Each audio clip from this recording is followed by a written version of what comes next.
Rahasianya adalah barang siapa yang meninggalkan hal-hal yang mubah, makan, minum, bersetubuh mubah, dia tinggalkan demi puasa.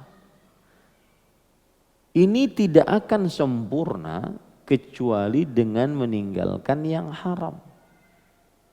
Mubah saja ditinggalkan, apalagi yang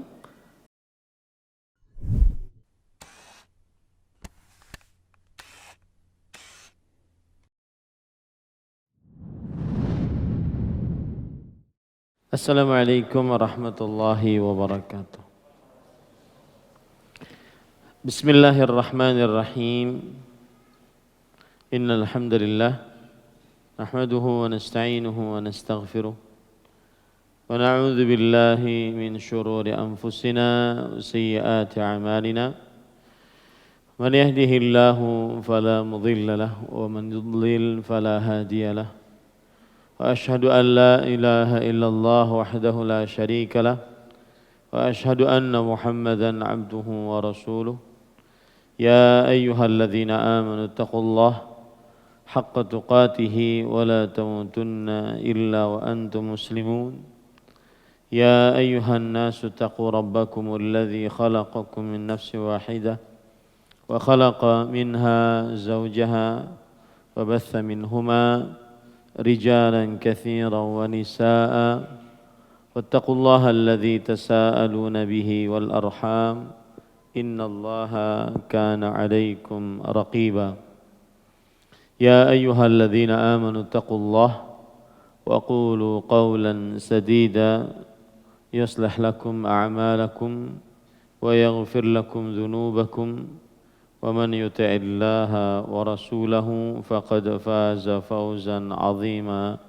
أما بعد فإن أصدق الحديث كتاب الله وأحسن الهدي هدي محمد صلى الله عليه وعلى آله وسلم وشر الأمور محدثاتها وكل محدثة بدعة وكل بدعة ضلالة وكل ضلالة في النار.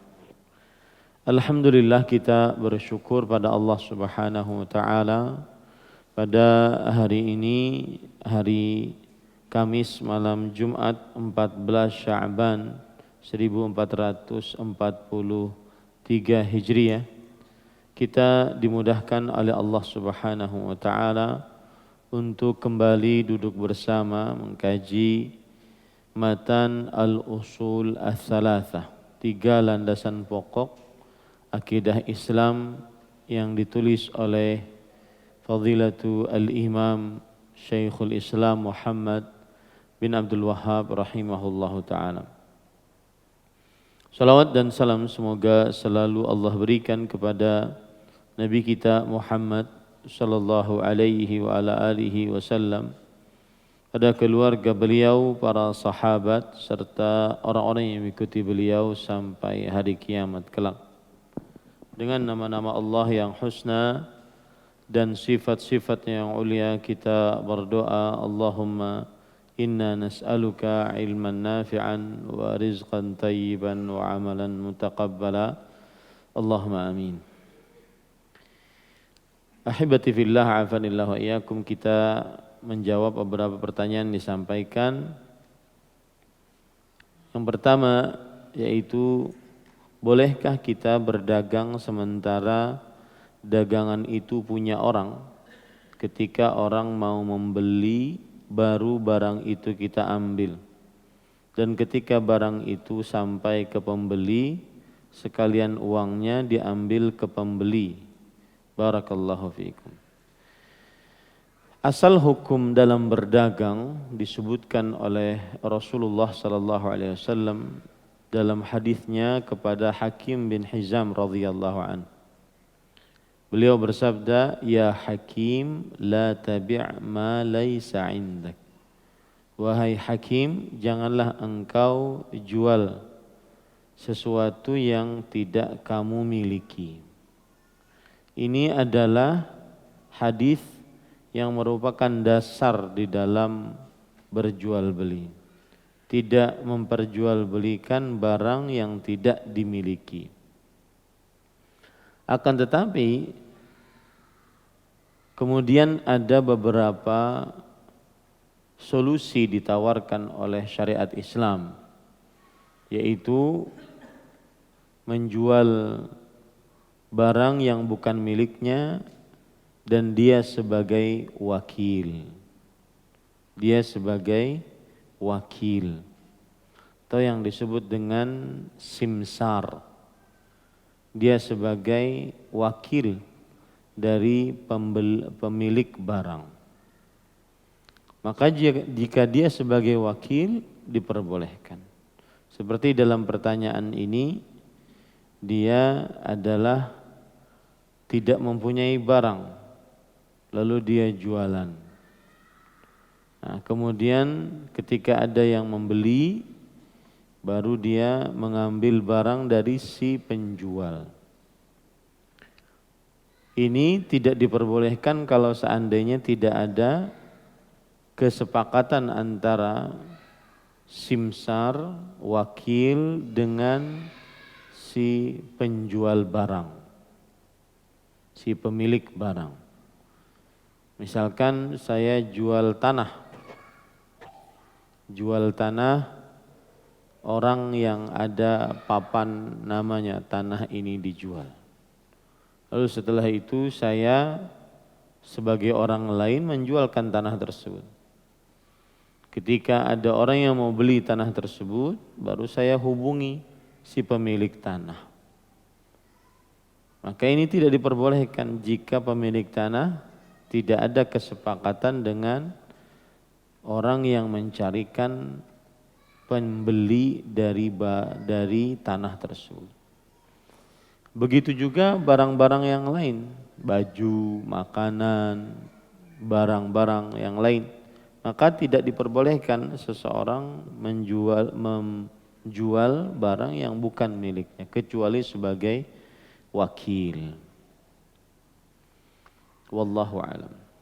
Apa hukumnya melakukan terapi HSG saat puasa? Yang saya tahu HSG itu memasukkan seperti selang atau sejenisnya ke dalam kemaluan wanita dan dia dimasukkan cairan untuk membantu ikhtiar program hamil, serta setelah proses itu dilakukan ada efek samping, salah satunya pendarahan, bisa flek saja.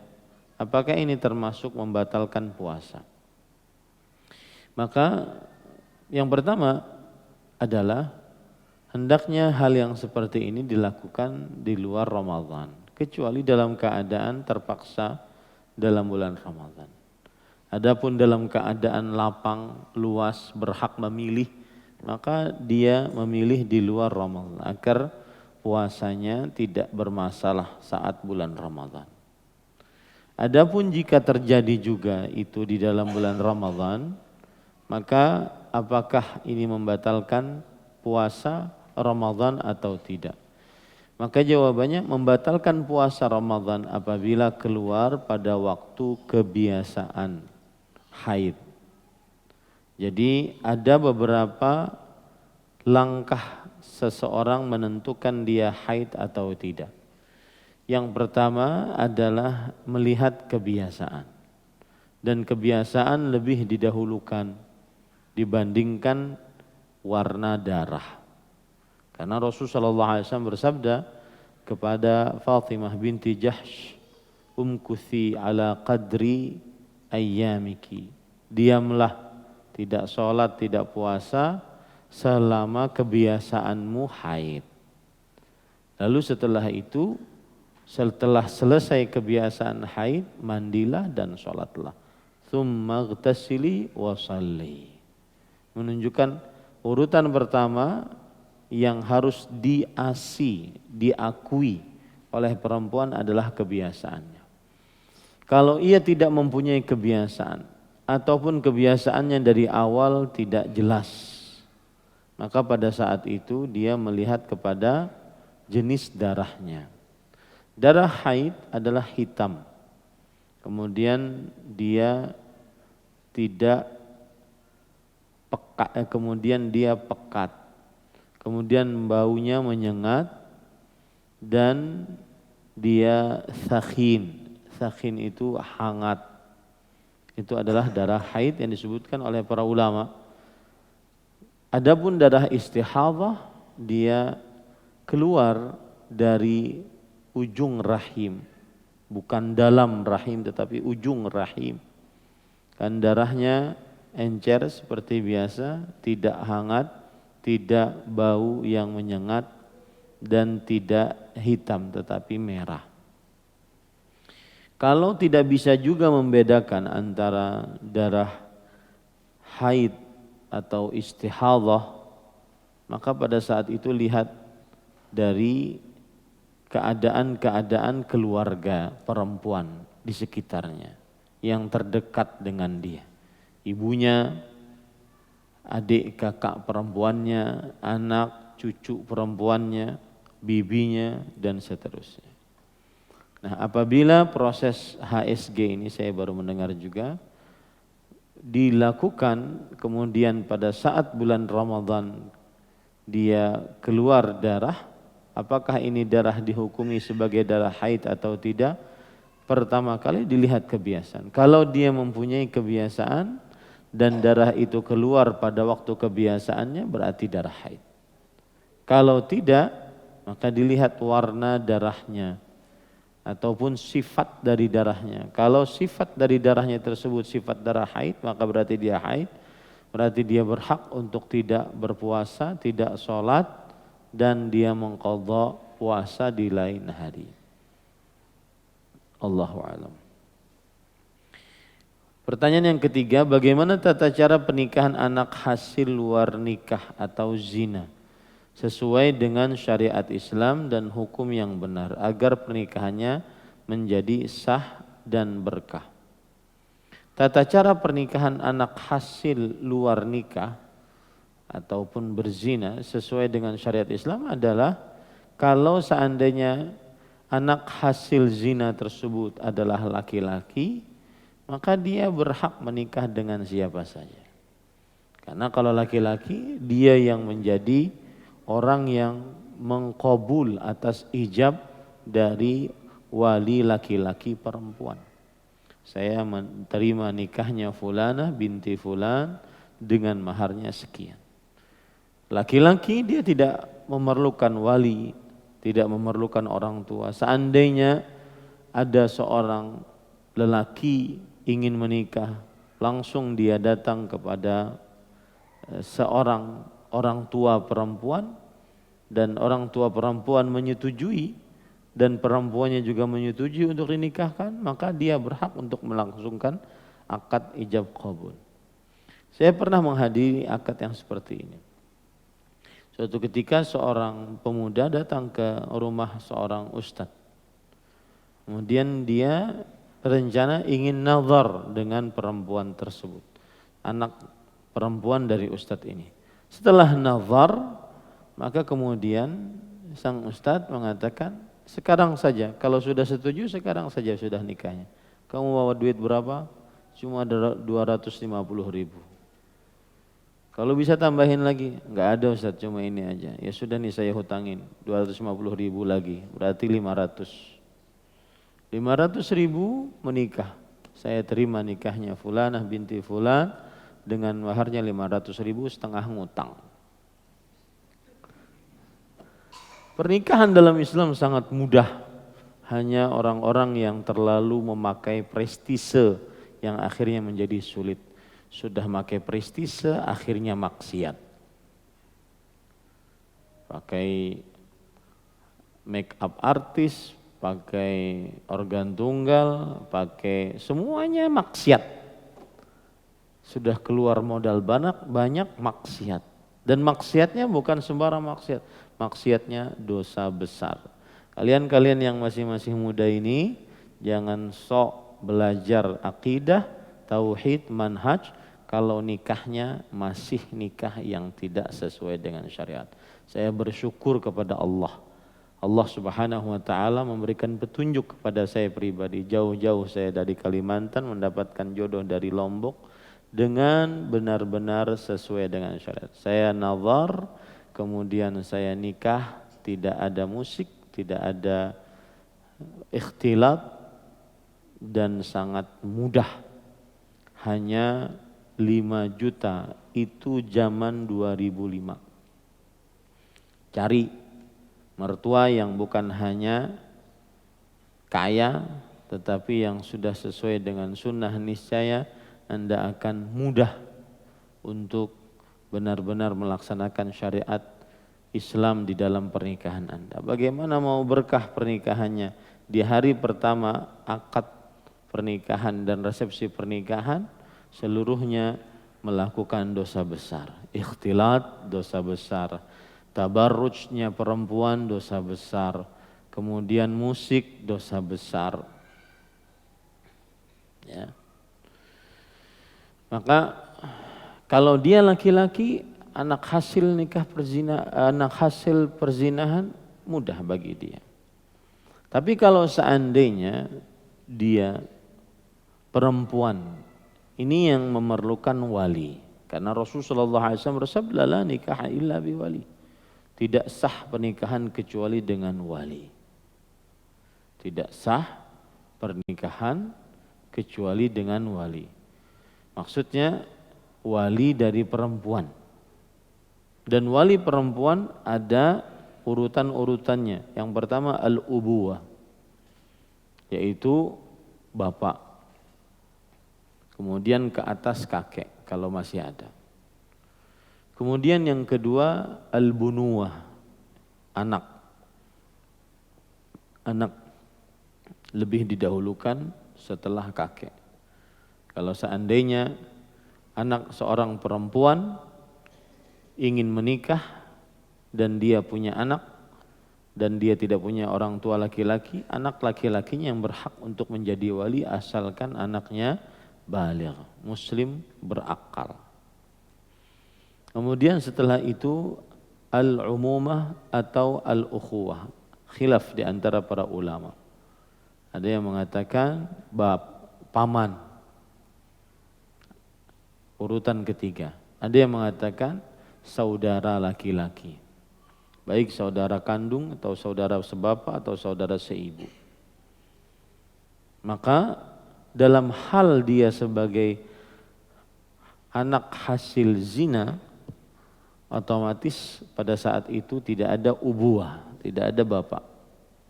Karena anak hasil zina tidak dapat dinasabkan ke bapak laki-laki yang menzinahi ibunya. Tidak bisa dinasabkan. Dan ini saya sering mengingatkan bahwasanya wanita yang hamil karena berzina tidak diperbolehkan untuk menikah dalam keadaan hamil. Dan ini pendapat yang lebih dikuatkan oleh jumhur ulama. Rasulullah SAW bersabda, la tuta' hamil hatta tada'. Wanita yang hamil tidak boleh dinikahi sampai dia melahirkan.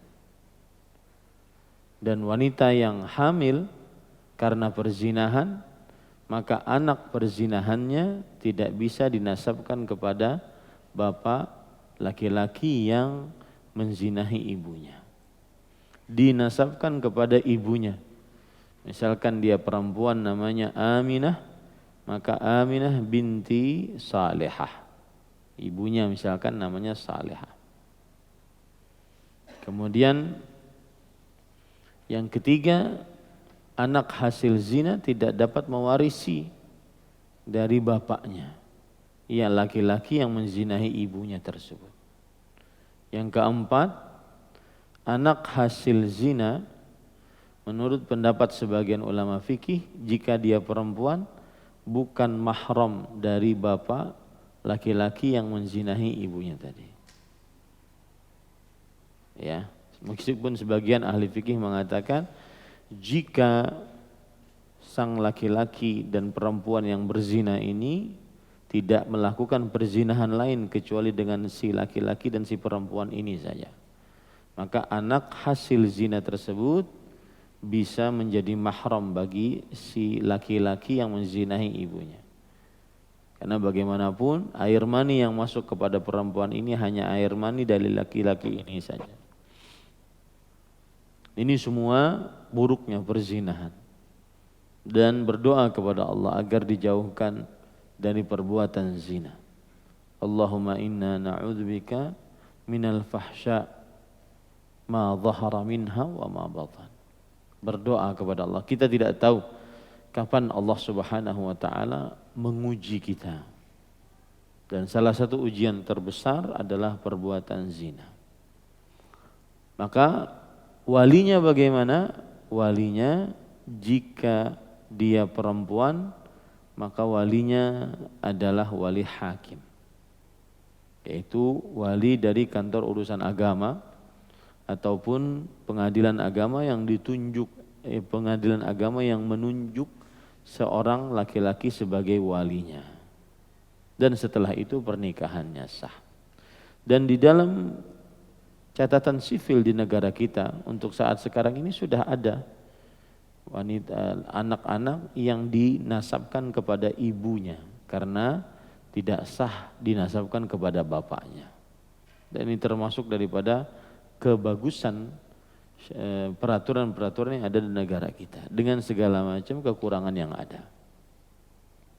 Maka saya nasihatkan agar menjaga anak perempuannya, jangan sampai menyulitkan orang tuanya seumur hidupnya dan bahkan anak perempuannya seumur hidupnya. Hati-hati. Baik. Pada pertemuan sebelumnya kita sudah membahas tentang makna syahadat anna Muhammadan Rasulullah. Makna syahadat Muhammadan Rasulullah ta'atuhu fima amar wa tasdiquhu fima akhbar wajtinabu ma anhu naha wa jazar wa alla yu'badallahu illa bima syara. Pada pertemuan sebelumnya kita sudah membahas al-aslu tsani ma'rifatul islami bil adillah. Pokok ajaran Islam yang kedua yaitu mengenal agama Islam dengan dalil. Mengenal agama Islam dengan dalil. Kemudian kita sudah sebutkan apa pengertian Islam. Lalu kita sebutkan bahwa Islam memiliki 3 tingkatan. Yang paling rendah Islam dan dia adalah amalan-amalan lahiriah. Kemudian yang paling tinggi adalah yang setelahnya adalah iman dan dia berkaitan dengan amalan-amalan batiniyah, amalan hati. Dan yang paling tinggi adalah ihsan, yaitu merasa diawasi oleh Allah Subhanahu wa taala. Pada pertemuan sebelumnya kita sudah membahas bahwa Islam ada 5 rukun. Yang pertama adalah 2 kalimat syahadat. Yang pertama adalah 2 kalimat syahadat. Kemudian yang kedua adalah mendirikan sholat. Nah 2 kalimat syahadat kita sudah bahas. Syahadat yang kedua yaitu asyhadu anna Muhammadan Rasulullah. Kita sudah membahasnya. Apa makna orang yang bersyahadat asyhadu anna Muhammadar Rasulullah? Yang pertama ta'atuhu fima amar. Mentaati Rasulullah sallallahu alaihi wasallam. Apa saja yang diperintahkan oleh Rasulullah sallallahu alaihi wasallam. Mentaati. Yang kedua tasdiquhu fima akhbar. Mempercayai apa saja yang diberitakan oleh Rasulullah sallallahu alaihi wasallam. Yang ketiga, ijtinabu ma anhu naha wa jazar. Menjauhi apa saja yang dilarang oleh Rasul sallallahu alaihi wasallam. Dan yang keempat, alla yu'badallahu illa bima syara. Tidak diibadahi Allah kecuali dengan apa yang disyariatkan oleh Nabi Muhammad sallallahu alaihi wasallam. Inilah 4 maksud dari bersyahadat asyhadu anna Muhammadar Rasulullah dan sudah kita jelaskan pada pertemuan sebelumnya. Baik, kita lanjut sekarang rukun-rukun yang setelah dari rukun yang pertama.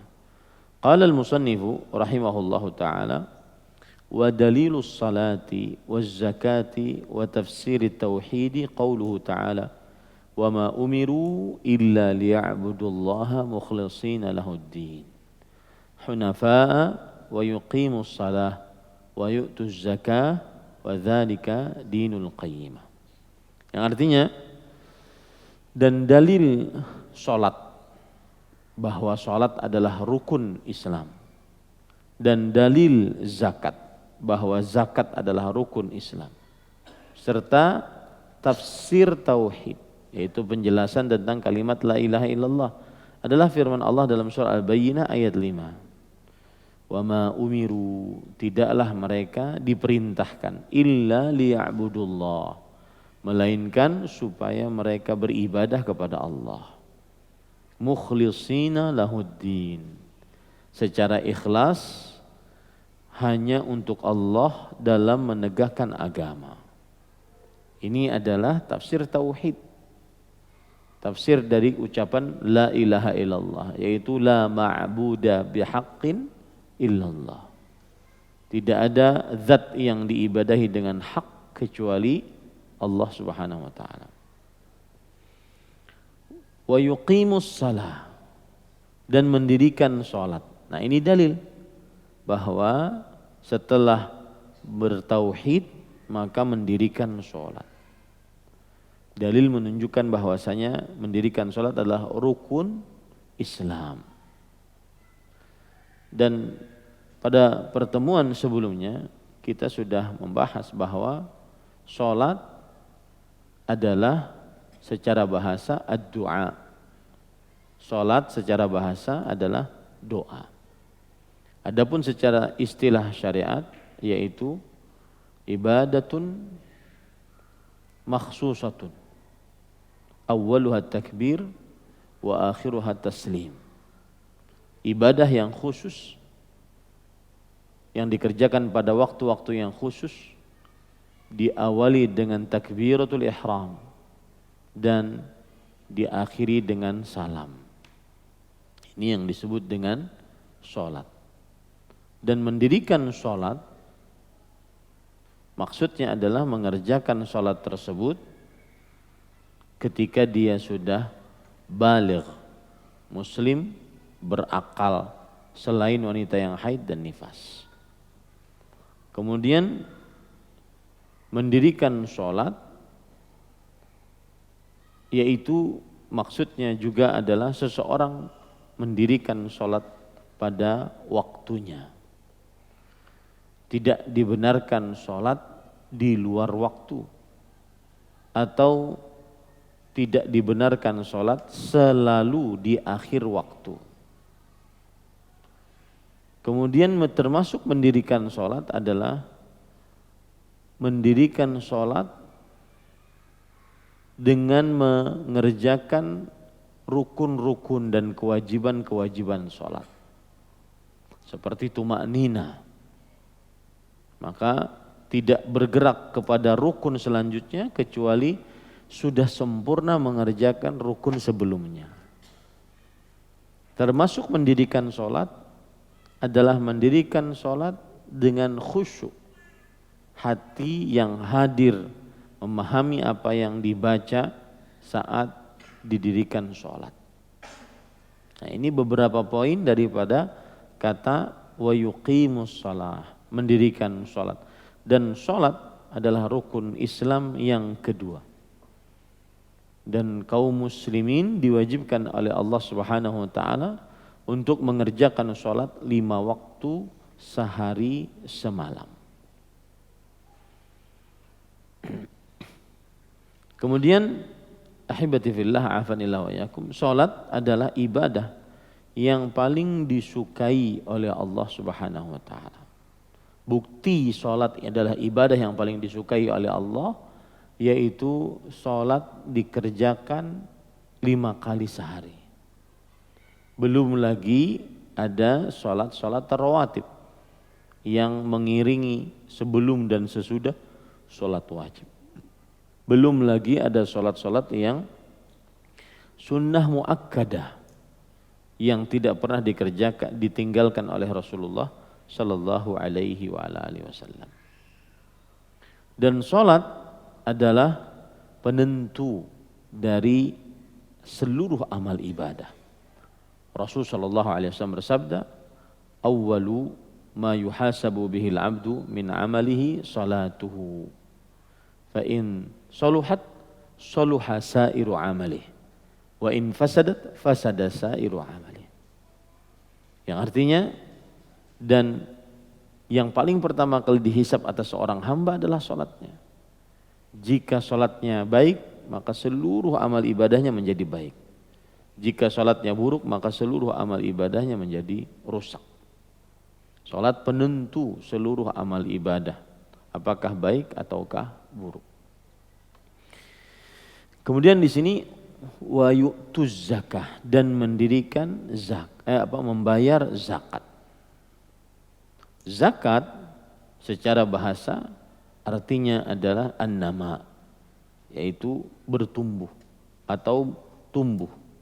Az-zakatu an-nama'u. Zakat artinya adalah tumbuh. Bismillah.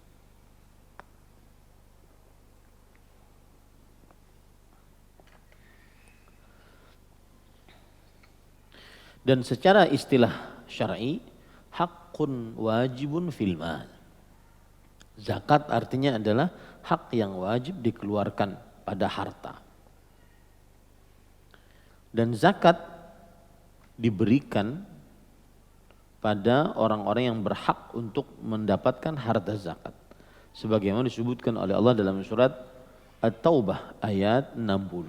Innamas shadaqatu lil fuqara wal masakin wal 'amilina 'alaiha wal mu'allafati qulubuhum wa fir riqab wal gharimin wa fi sabilillah wa ibnis sabil. Sesungguhnya sedekah, yaitu zakat, diberikan kepada orang fakir, miskin, mu'allaf hatinya, dan orang amil zakat. Empat ini diberikan sesuai dengan yang dikehendaki oleh orang yang mengeluarkan zakat. Fakir, miskin, amil zakat, dan orang yang diikat hatinya. Baik yang baru masuk Islam ataupun yang mau masuk Islam. Kemudian 4 selanjutnya adalah orang yang ingin memerdekakan dirinya, seorang budak ingin memerdekakan dirinya, orang yang terlilit hutang, orang yang kehabisan bekal, dan orang yang mau berjihad di jalan Allah. Kehabisan bekal di dalam safar. Dan yang ke-8 orang yang mau berjihad di jalan Allah. 4 ini diberikan harta zakat sesuai dengan keperluannya. Jadi 4 diberikan sekehendak yang memberi zakat, 4 selanjutnya diberikan sesuai dengan keperluannya. Hutangnya berapa, itu dikasih. Mau memerdekakan dirinya sebagai budak menjadi orang merdeka, berapa yang diperlukan, itu dikasih. Kehabisan bekal, harga tiket berapa, itu yang dikasih. Kemudian yang ke-4, yang ke-8, yaitu yang berjihad. Berapa harta yang diperlukan saat dia ingin berjihad di jalan Allah Subhanahu wa taala. Dan zakat disebut juga oleh para ulama shadaqatun wajibah, sedekah yang wajib. Sedekah artinya adalah pemberian kepada orang lain berharap pahala. Itu arti sedekah. Sedekah yang wajib berarti pemberian kepada orang lain yang wajib dan berharap pahala dari Allah Subhanahu wa taala. Dan zakat ada komoditi-komoditi yang terbatas dari zakat. Seperti emas, perak, kemudian pertanian, kemudian peternakan, ya. Ini adalah harta-harta yang wajib dizakati. Selain itu maka tidak wajib dizakati. Kalau uang kertas maka masuk kepada komoditi yang berharga. Seperti emas dan perak, maka wajib dizakati. Adapun peternakan seperti zakat pada unta, zakat pada sapi, zakat pada kambing, sesuai dengan batasan-batasan yang telah ditentukan oleh syariat. Adapun zakat pada hasil pertanian adalah zakat apabila seseorang mendapatkan hasil dari pertaniannya sekitar 900 kg. Itu berapa ton atau kuintal? 900 kg. Kalau 1000 kg ton. Berarti 900 kg, hampir 1 ton. Bersih, ya. Hasil panen yang bersih baru diwajibkan untuk mengeluarkan zakat. Kalau dia berharap dari hujan, maka pada saat itu 1/5 dari harta yang dia keluarkan dari hasil zakat. Kalau seandainya dia dengan diesel maka 1/10.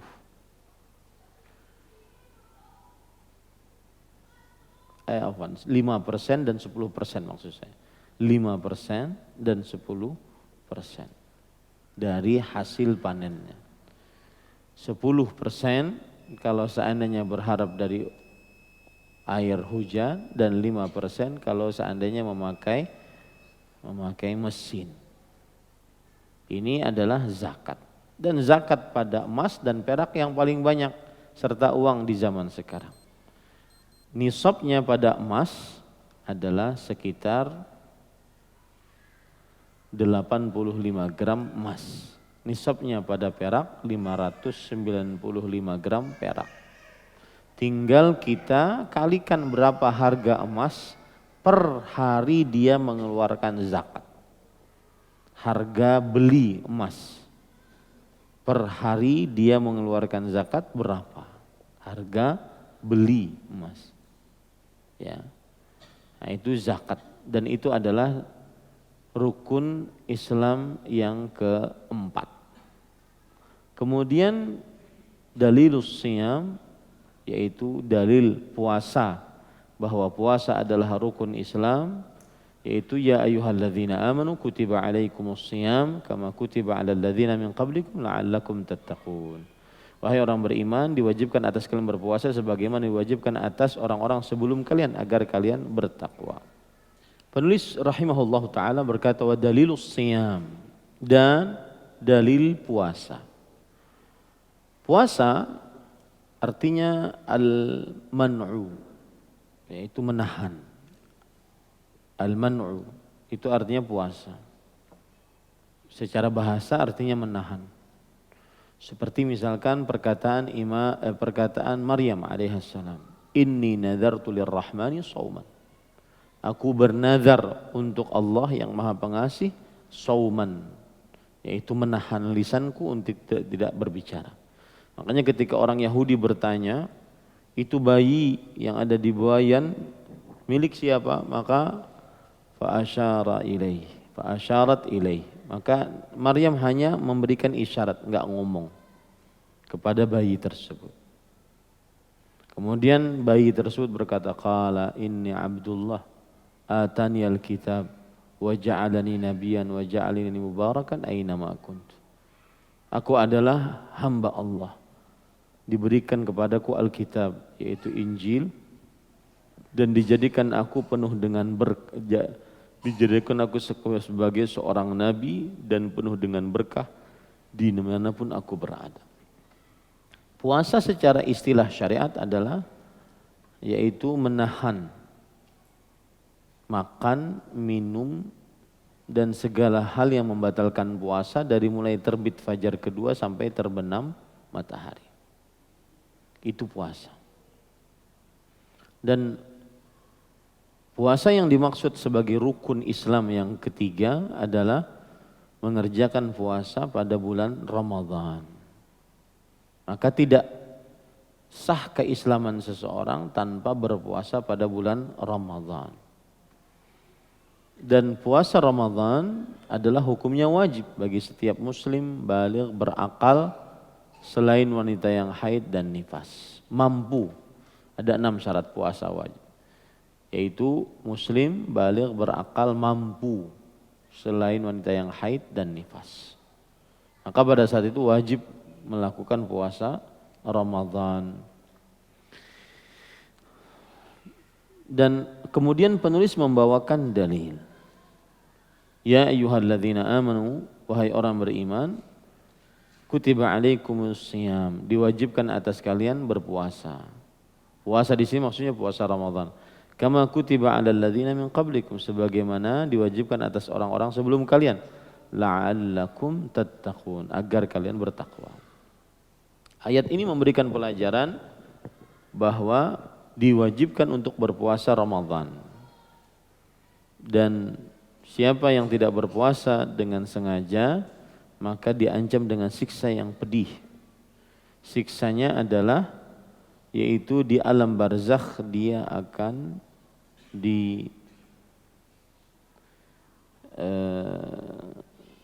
disiksa oleh Allah Subhanahu wa taala.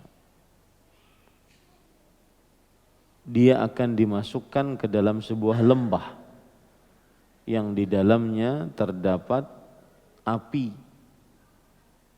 dan juga di dalamnya terdapat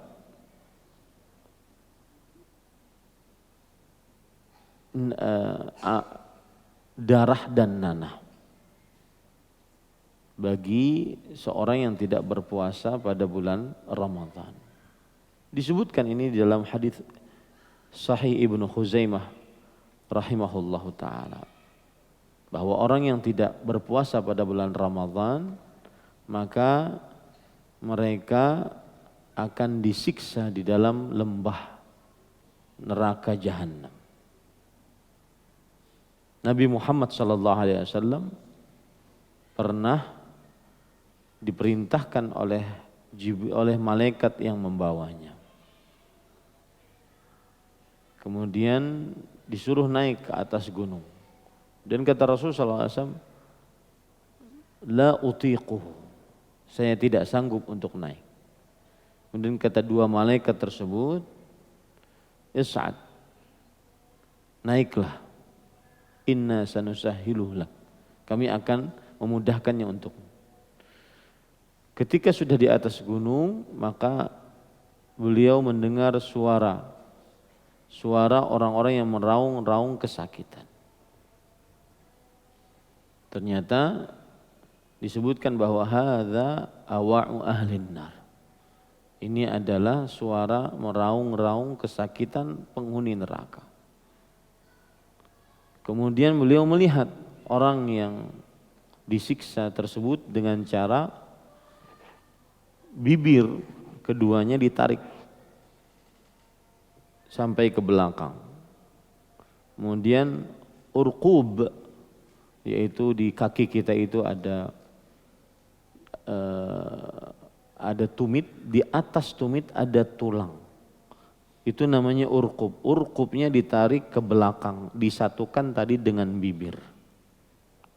Kemudian digantung. Maka kemudian Rasulullah SAW mengatakan, mahadha subhanallah, siapa orang ini? Maha suci Allah. Kemudian dua malaikat tersebut menjawab, humul ladzina yuftiruna qabla tahillata siyamihim. Mereka adalah orang-orang yang berbuka sebelum halal waktu berbuka mereka.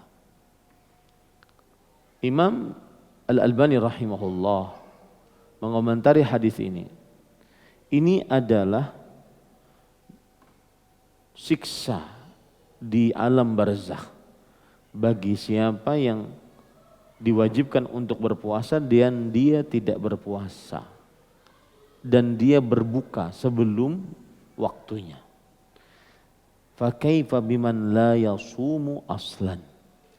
Lalu bagaimana lagi kalau seandainya orang yang tidak berpuasa sama sekali?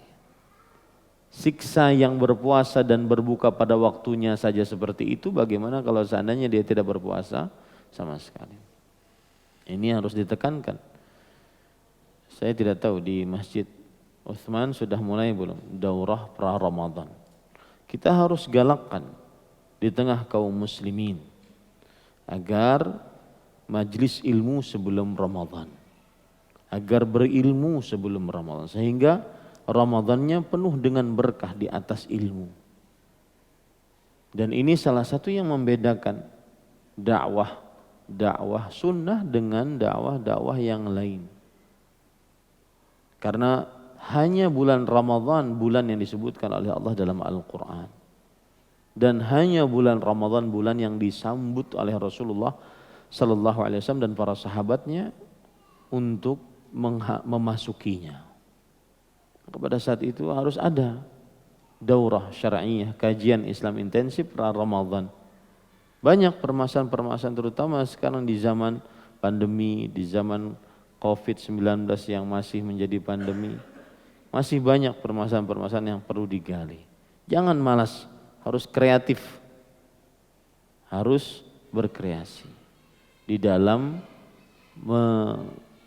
mendakwahkan Islam yang benar, sehingga kaum muslimin mereka benar-benar di atas ilmu sebelum memasuki Ramadan. Kemudian ayat tadi menunjukkan wajibnya berpuasa karena ada kata-kata kutiba alaikumussyam, dituliskan atas kalian. Dituliskan atas kalian ini minal alfaz ad-dallah ala al-wujub, termasuk lafaz-lafaz, redaksi-redaksi yang menunjukkan kepada kewajiban. Dan ini banyak dalam Al-Quran. Kutiba alaikumul qisas, diwajibkan atas kalian qisas. Kutiba alaikumul qital, diwajibkan atas kalian berperang.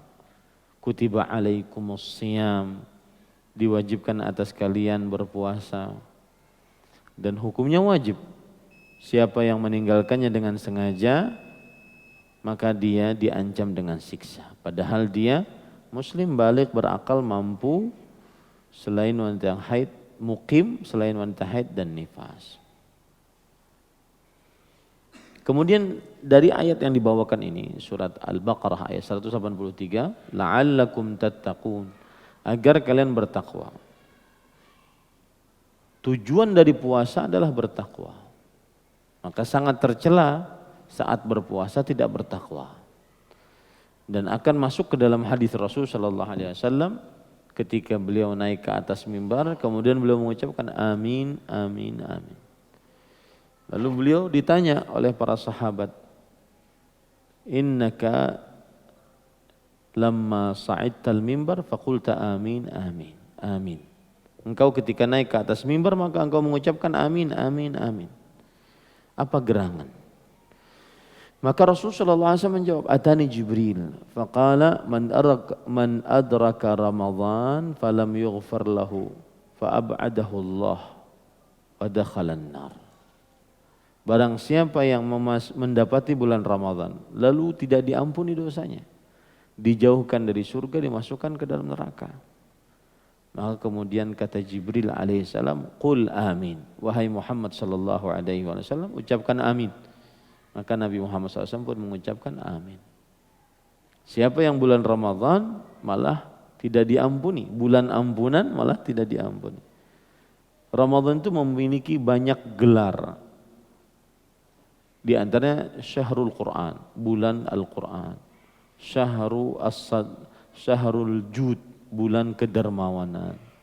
Syahrul Al-Qiyam, bulan bangun malam. Syahrul Du'a, bulan berdoa. Itu biasanya penceramah-penceramah bulan Ramadan isinya itu nama-nama bulan Ramadan. Ya.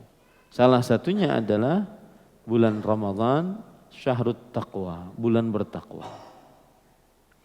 Maka orang yang meninggalkan makan, minum dan seluruh yang membatalkan puasa dari mulai terbit fajar kedua sampai terbenam matahari, jika tidak bertakwa, maka ini adalah sebuah kekeliruan dalam puasanya. Makanya Rasulullah SAW bersabda, laisa as-siyamu minal akli wasyurb, innama as-siyamu minal laghwi warrafath. Bukanlah berpuasa itu karena ingin menahan makan dan minum saja, tetapi berpuasa adalah menahan dari hal-hal yang sia-sia dan menahan dari hal-hal yang keji, kotor, dikotorkan oleh akal dan syariat serta fitrah manusia. Puasa-puasa padahal dia meninggalkan yang halal.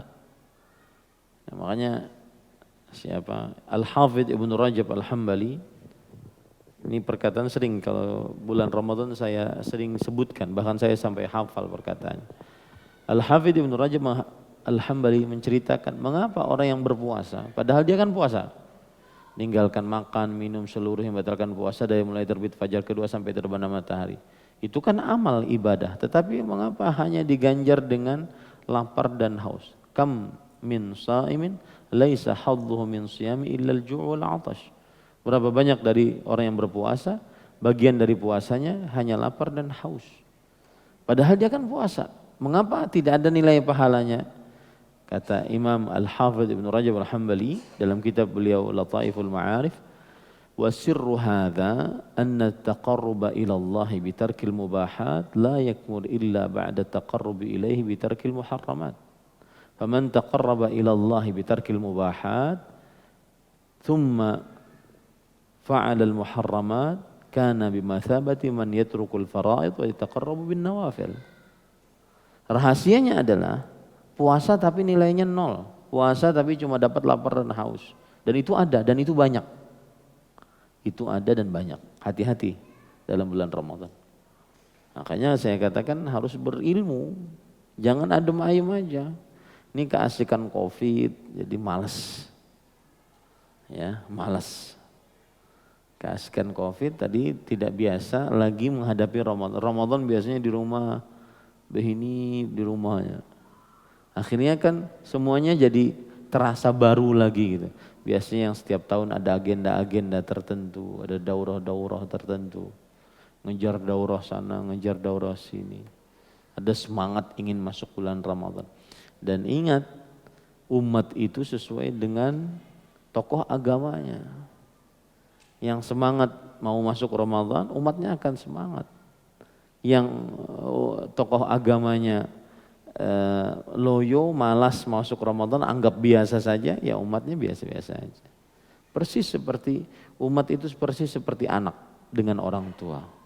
Umat persis seperti anak terhadap tokoh agamanya, terhadap orang tuanya. Jika tokoh agamanya itu semangat menyambut Ramadan, digugah-gugah lagi hatinya, maka dia akan semangat. Tapi kalau seandainya tokoh agamanya, pokoknya puasa ya tinggal menahan, maka orang sahur-sahur jua, orang buka-buka jua, umpat kambing tumbur aja, embe jua. Tidak ada nilai sama sekali. Padahal dakwah sunnah beda. Beda dari sisi ilmu. Dia beramal di atas ilmu. Saya ulangi, rahasianya adalah barang siapa yang meninggalkan hal-hal yang mubah, makan, minum, bersetubuh mubah, dia tinggalkan demi puasa. Ini tidak akan sempurna kecuali dengan meninggalkan yang haram. Mubah saja ditinggalkan, apalagi yang haram. Maka siapa yang mendekatkan diri kepada Allah dengan meninggalkan hal-hal yang mubah, tapi dia mengerjakan hal-hal yang haram, maka ini persis keadaannya seperti orang yang mengerjakan sholat sunnah, tapi tidak sholat wajib. Kira-kira manfaat nggak? Nggak manfaat. Sholat qobliyah subuh, tapi imbah qobliyah subuh bulik. Enggak subuh. Sholat tarawih semangat, semalaman suntuk. Pas subuh guring. Nah, ini enggak manfaat. Itu persis dengan orang yang berpuasa meninggalkan yang haram, yang mubah dia tinggalkan demi puasa, tapi yang haram dia kerjakan. Terutama maksiat mata, maksiat telinga. Nggak tahu nanti bulan Ramadan. Sepertinya sih tidak ada. Dulu beberapa tahun yang lalu sebelum Covid 2 tahunan, ya, ada lagu kebangsaan Ramadan di negeri ini. Kemana-mana ada lagu itu, subhanallah. Ya, ke mana? Mall, ke Alfa, ke Indo, mana-mana ada lagu itu. Bahkan di masjid. Di masjid ada lagu itu dan bukan sholawat, bukan zikir, bukan doa, lagu itu dibarengin dengan musik, dinyanyikan di rumah Allah, hanya ada di negara muslim terbesar di dunia. Akibat apa? Kebodohan. Ketika kita berbicara seperti ini, tuduh aja lagi dah. Tuduh macam-macam. Silahkan tuduh. Silahkan nanti pertanggungjawabkan di hadapan Allah. Ya. Nah, ini tentang puasa. Dan ini puasa semestinya harus harus semarak gitu. Semaraknya bukan donasinya, semaraknya ilmiahnya. Kan di beberapa masjid kita donasi. Semaraknya ilmiahnya gitu. Kalaupun buka bersamanya seadanya, yang penting semaraknya ilmiahnya. Ya. Dan ingat sekali lagi, ajak ustadznya, jangan ustadznya malas. Ya. Karena umat terserah tokoh agamanya. Saya beri contoh, saya yakin betul tokoh-tokoh agama tahu haramnya ikhtilat, haramnya musik. Dan itu bahkan mazhab Syafi'i. Tapi kenapa dibiarkan? Ikhtilat, musik. Karena sebagian yang menjadi tokoh agama tidak jujur dengan umatnya. Akhirnya dianggap biasa. Coba dia jujur. Dan dia merasa ini tanggung jawab, amanah ilmiah. Dia akan pertanggungjawabkan kelak ketika dia duduk, ketika dia berdiri di hadapan Allah Subhanahu wa taala. Nahnu mauqufina baina yadayillah azza wa jalla. Kita akan berdiri di hadapan Allah Subhanahu wa taala untuk mempertanggungjawabkan semua yang apa yang kita ajarkan kepada umat kita. Nah, saya sering mengatakan, jujurlah dengan umat. Yang haram jelaskan haram, yang halal jelaskan halal. Jangan takut. Ya, jangan takut. Nah ini la'allakum tattaqun, agar kalian bertakwa. Maka puasa semestinya lebih bertakwa. Ya. Dan saya ingin memberitahukan dulu ketika saya masih aktif di grup-grup para ustadz, aktif sebagai admin malahan di grup-grup ustadz Nusantara, kadang juga dari luar ada, tapi di situ saya keluar. Karena ada yang tidak amanah, akhirnya saya keluar. Segala yang amanah majlis kemudian asal screenshot keluar, itu sudah tidak bisa dipercaya itu. Itu namanya amanah majlis. Tidak boleh asal screenshot kecuali dengan izin. Dulu ketika saya jadi admin di grup-grup WhatsApp tersebut, kalau sudah mau menjelang Ramadan sehari 2 hari, satu persatu dari ustadz-ustadz itu mundur teratur. Mohon maaf, izin, nanti insya Allah ketemu lagi setelah Ramadan. Mohon maaf, izin, nanti insya Allah ketemu lagi setelah Ramadan. Kenapa? Karena pasti akan mengganggu grup-grup WhatsApp. Saya nasihatkan, yang memang tidak perlu, grup-grup yang tidak perlu, hanya ketawa hahaha hihi, ngomongin poligami nggak selesai, janda sana janda sini nggak selesai, cuma ada mendungnya nggak pernah hujan, ya maka keluar saja, mengganggu ibadah di dalam bulan Ramadan. Harus ada tekad dari sekarang agar saya lebih beribadah dalam bulan Ramadan tahun ini. Mungkin ini adalah Ramadan terakhir. Jadikan Ramadan ini adalah bekal terindah kita untuk bertemu dengan Allah Subhanahu wa taala. Umur tidak berbau. Dan Imam Ibnul Jauzi rahimahullah taala pernah berkata, "Alam tara kaifa yaf'alul maut bil makhluqin?" Apakah engkau tidak memperhatikan bagaimana kematian berbuat pada makhluk-makhluk? Fa aqallu man ya'ish minasyubban wa aqallu man yamut minasyuyukh walidzalika yandur man yakbur. Sedikit sekali yang hidup dari para anak-anak muda,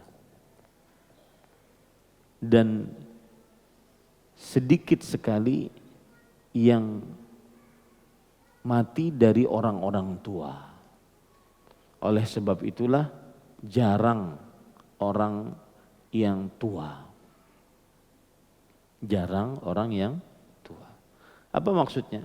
Maksudnya gampangannya begini, kita tuh sering datang ke rumah kakek, nenek, sudah tua gitu. Tidak bisa jalan, kadang nggak bisa dengar, kadang hilang ingatan, kadang cuma di kasur. Kemudian kita lihat, ini dalam hati kita nih, paling sehari 2 hari lagi bisa. Sekalinya kita, sidin 10 tahun lagi. Nah, makanya berkaitan dengan Ramadan, harus ada tekad dalam bulan Ramadan ini. Harus ada tekad. Agar lebih baik ibadah dalam bulan Ramadan. Jadikan ini kalau Allah Subhanahu wa taala mencabut nyawa kita, maka jadikan Ramadan tahun ini bekal terindah kita untuk berhadapan dengan Allah. Khatam Quran sekian kali, bersedekah sekian kali, membukakan puasa orang sekian kali, berzakat sekian kali. Kemudian pada 10 hari terakhir, malam terakhir dapat Lailatul Qadar.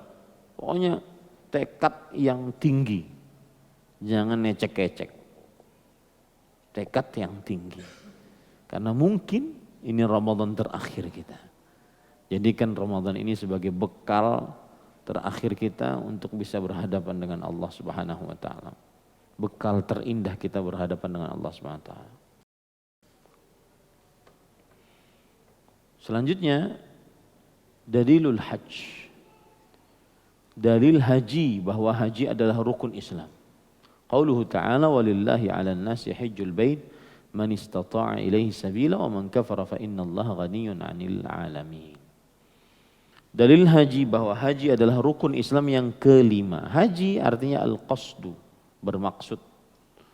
Dan haji adalah bermaksud ke kota Mekah dan juga tempat-tempat yang suci untuk mengerjakan ibadah pada waktu yang ditentukan dengan cara yang sudah ditentukan. Itu adalah haji. Dan dalilnya Allah berfirman dalam surat Ali Imran ayat 97. Manusia memiliki kewajiban terhadap Allah, yaitu berhaji ke Baitullah bagi siapa yang sanggup ke sana. Dan haji termasuk dari amal ibadah yang agung, penutup dari rukun Islam.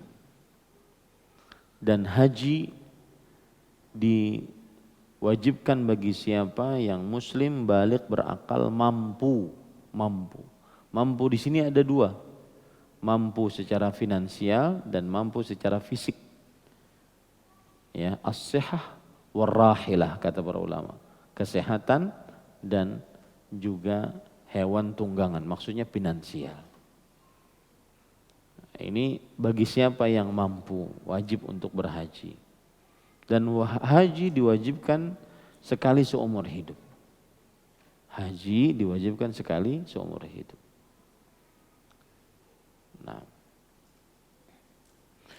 dalil yang menunjukkan bahwasanya haji rukun Islam ketika Allah berfirman pada ayat ini, "Waman kafara", siapa yang mengkufuri kewajiban haji, maka fa innallaha ghaniyun 'anil 'alamin. Sesungguhnya Allah Maha tidak memerlukan atas alam semesta. Nah, kata-kata waman kafara, siapa yang kafir, artinya yang menolak rukun Islam haji, maka dia kafir. Ini menunjukkan bahwasanya haji adalah rukun Islam dan haji adalah rukun Islam yang kelima. Baik. Alhamdulillah selesai pembicaraan tingkatan pertama dalam Islam, yaitu Islam dan rukun-rukun Islam. Insyaallah pada pertemuan yang akan datang kira-kira sekitar satu pertemuan lagi atau 2 pertemuan lagi, 2 pertemuan lagi jika tidak ada halangan, kita masih membicarakan tentang mengenal agama Islam, yaitu tingkatan yang kedua iman, kemudian tingkatan yang ketiga adalah ihsan. Ini kira-kira yang bisa saya sampaikan. Naktafi bihadzal qadar, nakhtatim bi kafaratil majlis. Subhanakallah bihamdik, asyhadu an la ilaha illa anta astaghfiruka wa atubu ilaik. Sallallahu nabiyana Muhammad walhamdulillahi rabbil alamin. Wassalamualaikum warahmatullahi wabarakatuh. Terima kasih. Jazakumullah khairan wa barakallahu fikum. Video ini dibuat atas partisipasi dari donasi Anda. Semoga menjadi amal jariah bagi Anda semuanya.